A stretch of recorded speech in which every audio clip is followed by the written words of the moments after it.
Firstly, I'd like to recognise, of course, the presence of His Excellency, the President of the Federated States of Micronesia, David Panuelo, Dr. Manu Tapu Rosen from the FFA, Dr. Philemon Manoni, Deputy Secretary General from Pacific Island Forum, Excellencies, officials, delegations representing Pacific member states, Pacific Island Maritime Boundary Consortium partners, invited guests, SPC colleagues and friends. Well, on behalf of SPC, welcome to the first high-level dialogue on Pacific maritime boundaries. This meeting marks the close of the 20th Pacific Maritime Boundaries Working Session, and it's quite unusual in our region to be celebrating 20 years of a project. 20 years, you know, some might call that a failure. What's taken us so long?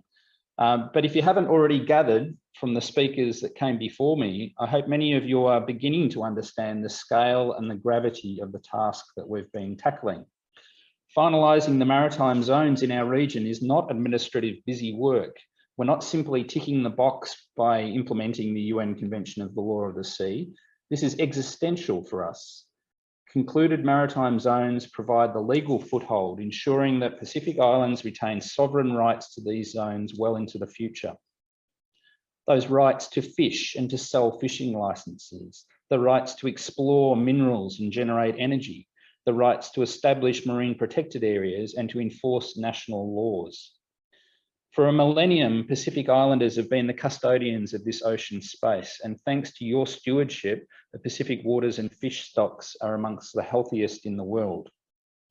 When we finalise our maritime zones, we create the blueprint to secure these areas for our future generations. In the face of climate change uncertainty, there is no more urgent priority. Today, then, it's my great honour to lead this community, first in celebrating 20 years of progress on maritime boundaries in the Pacific, and then in recognising some of the champions who have led to this change. So I want to share a story around the Pacific maritime boundaries history. So every story has a beginning, and in the beginning of this story, certainly it's well before my time at SPC. In fact, it's before SPC's involvement at all, because it began as a maritime boundary delimitation project that was initially transferred from the Foreign Fisheries Agency to SOPAC in 2001. As you've heard, the project was established early in the 1990s to assist Pacific Island countries to establish greater certainty on the limits of their exclusive economic zones in support of fisheries management and enforcement. Recognising the significant outstanding work required to survey base points and delimit zones using specialised equipment, SOPAC, as it was known, was best positioned to assist countries with these technical tasks. If we were to travel back in time 20 years to 2001, this was the regional situation. Only 9 out of the 48 shared boundaries were under treaty, and of these, only 3 were formally ratified. Now, I'd like, for those of you who are able to, who were involved in this project in the early days, to raise your hand, your virtual hand, if you were around at the beginning. At this time in 2001, were you engaged in the Maritime Boundaries project? So just raise your hand by clicking on the bottom of your screen, the reactions box, and I'm interested to see how many people online have been here for the long haul. That's great. So there's a few hands up. It's great. So everyone, please note the individuals who've put their hand up, because these are the founding mothers and fathers of our current project. They've had a hand in drawing the map of the Blue Pacific continent, and have priceless institutional knowledge and experiences to share with us. So all of you, I know you won't hear it, but some virtual applause for these long-standing champions of maritime boundaries in our region. Okay, the project's early days focused on data acquisition, data management, and targeted training. Usually one-on-one with just a few countries at a time. The Pacific Maritime Boundaries Working Session didn't begin until 2005, and it was born out of necessity. At that time, the UN Commission on the Limits of the Continental Shelf introduced a deadline of May 2009 for all countries around the world to submit their extended continental shelf claims. There was a need to gather and assess seafloor data available across the Pacific to support extended continental shelf claims and to collaboratively determine what claims could be made. In many cases, countries worked together to submit joint claims. And through this collective effort, 10 Pacific Island countries were able to make 17 submissions to the CLCS. Not surprisingly, perhaps, the success of the regional working session model in developing the joint CLCS claims spilled over and fostered continued progress on maritime boundaries between respective states, and the working sessions continued. Over more than a decade, community of practice has developed, and we've seen a rapid increase in the conclusion of maritime boundaries in our region.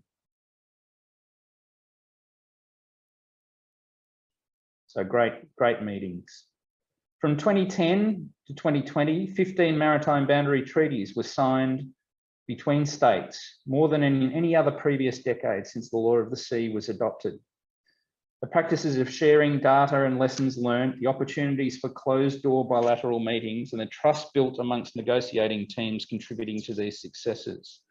Frequent interaction with the Pacific Maritime Boundaries Consortium of partners has facilitated technical and legal progress, while also maintaining and building capacity across the region. Coordinated by SPC, this consortium has grown to include individuals and teams with technical, scientific, legal, and policy expertise from across the crop agencies, regional and international specialist departments, and a range of donors.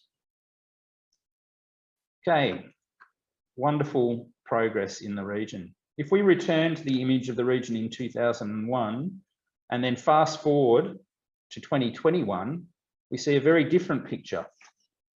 And it's worth taking a moment to recognise that this process didn't happen over the span of a 3 to 5 year project. This has been a 20-year consistent effort driven by national priorities and supported by a range of committed partners and donors. In some countries, people's entire careers have been dedicated to this work. And we know that in the Pacific, everyone wears many hats. And so this progress that we've made is truly outstanding. We'll talk more later today about the work that remains to be done. But first, I think it's important to recognise and celebrate some of the milestone achievements of the past 20 maritime boundary sessions since 2005. So to date, 35 out of the 48 shared boundaries in the Pacific have been negotiated and placed under treaty. The Pacific is leading the world in this respect, as the global average is only 60%. Of the 17 Pacific Island extended continental shelf submissions, the first of these was recommended in 2017, the Ontong Java Plateau joint submission between FSM, PNG and the Solomon Islands. And the Cook Islands, Tonga and Palau are also progressing with the defence of their submissions at the moment. Over the last 2 years, authoritative maritime boundaries data has been ingested into the FFA vessel monitoring system, strengthening fisheries monitoring, control and surveillance around the region. 8 countries across the region have established ocean policies, strategies and frameworks, all of which link back to the maritime zones. 2 countries, the FSM and the Cook Islands, have completed the deposits of their EEZ limits. Countries like the Cook Islands, Kiribati, Palau, Niue, RMI and Fiji have established or committed to establishing marine protected zones, the coordinates of which are underpinned by accurate maritime zones. And over 20 regional working sessions and the establishment of the Pacific Geospatial and Surveying Council in 2014, more than 600 Pacific Islanders have received training on technical or legal aspects supporting maritime boundaries delimitation.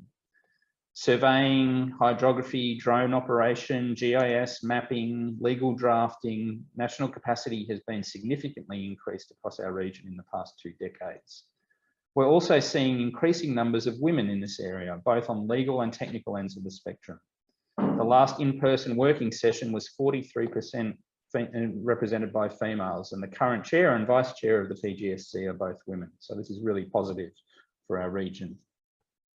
The scope of the Pacific Maritime Boundaries Project has evolved logically over the past 2 decades from initial focus on establishing territorial sea baselines, EEZ limits and submissions to the CLCS, to now assisting Pacific Island states in negotiating maritime boundary treaties, review and update their maritime zone legislation and declare their outer limits. Through one of our newest projects, the Resilient Boundaries for the Blue Pacific, we're working with partners and countries to better understand potential changes to baselines and critical features and to prepare physical and legal solutions to address these risks. So this is a long-running project, but it's not because it hasn't been well managed. Rather, it's a project that's evolved to meet the changing needs of the region, and it's drawn increasing attention in the recent years because it's just so critical for the response to climate change. It's one that SPC is committed to continue and see through for as long as it takes to secure our region for future generations. So in closing, I'd like to recognise the broader team that's made this work possible. From the consortium of partners across the Pacific agencies, including the Pacific Island Forum Secretariat, the Office of the Pacific Ocean Commissioner and the FFA, to our regional experts at Geoscience Australia, the University of Sydney and the Commonwealth Secretariat and Grid Arundel. Of course, our donors, including the Government of Australia, Government of New Zealand, Government of Papua New Guinea, the UK government through the British High Commission in Suva, the European Union and Sweden through the Pacific European Union Marine Programme, are of course we're very grateful for your support. Most of all, we'd like to recognise those from amongst our member states who have taken up and driven this work at a national level. Where there have been successes, it's because of your dedication, and your dedication as individuals in many cases. We know that some of the work that remains is still challenging, but we know that the people in this virtual room today are the ones who can make that change. So on that note, it's my pleasure to introduce the next segment of our program, which is recognising Pacific Maritime Boundary Champions. And Rosamond is going to lead that. But before I hand over to her, I've got one last slide that I'd like to share with you. And I was a bit captured by this, this photo, which was from 2005, because it actually foreshadows many of our regional leaders in the ocean, maritime, geospatial and environmental management space. So if I could just highlight here some of the faces in this place. We have Kosi Latu, of course, who's now the Director General of SPRET. We've got Rosamond, CEO of Ministry of Lands and Natural Resources in Tonga and the Chair of the Pacific Geospatial and Surveying Council. Passerio Samusoni of Fiji, now retired, but who was the first Vice Chair of PGSC. Mr. Tony Tevi of Vanuatu, who's now the Commissioner of the Vanuatu Maritime and Ocean Affairs Division. Mr. Matthew Chigiao, Deputy Director of National Oceanic Resource Management in the Federated States of Micronesia. Ms. Mazio Nidang of Papua New Guinea and a long-time coordinator of the PNG Maritime Boundaries Delimitation Project. This photo also illustrates the continuity of many of our regional and international supporters. Our colleagues from UN Dualos, Robert Sandev and Vladimir Jarez, who's now the Director of Dualos. Emily Sikamantana, who for more than a decade led the geospatial aspects of this work at SPC before joining Dualos and we also see Elaine Baker and from the University of Sydney and Phil Simons of Geoscience Australia, and from SPC, of course, the steadfast Andrick Lull.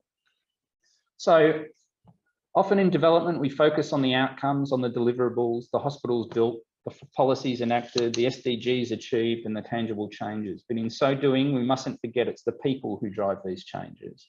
The influencers, the hustlers, the quiet but determined forces behind the scenes.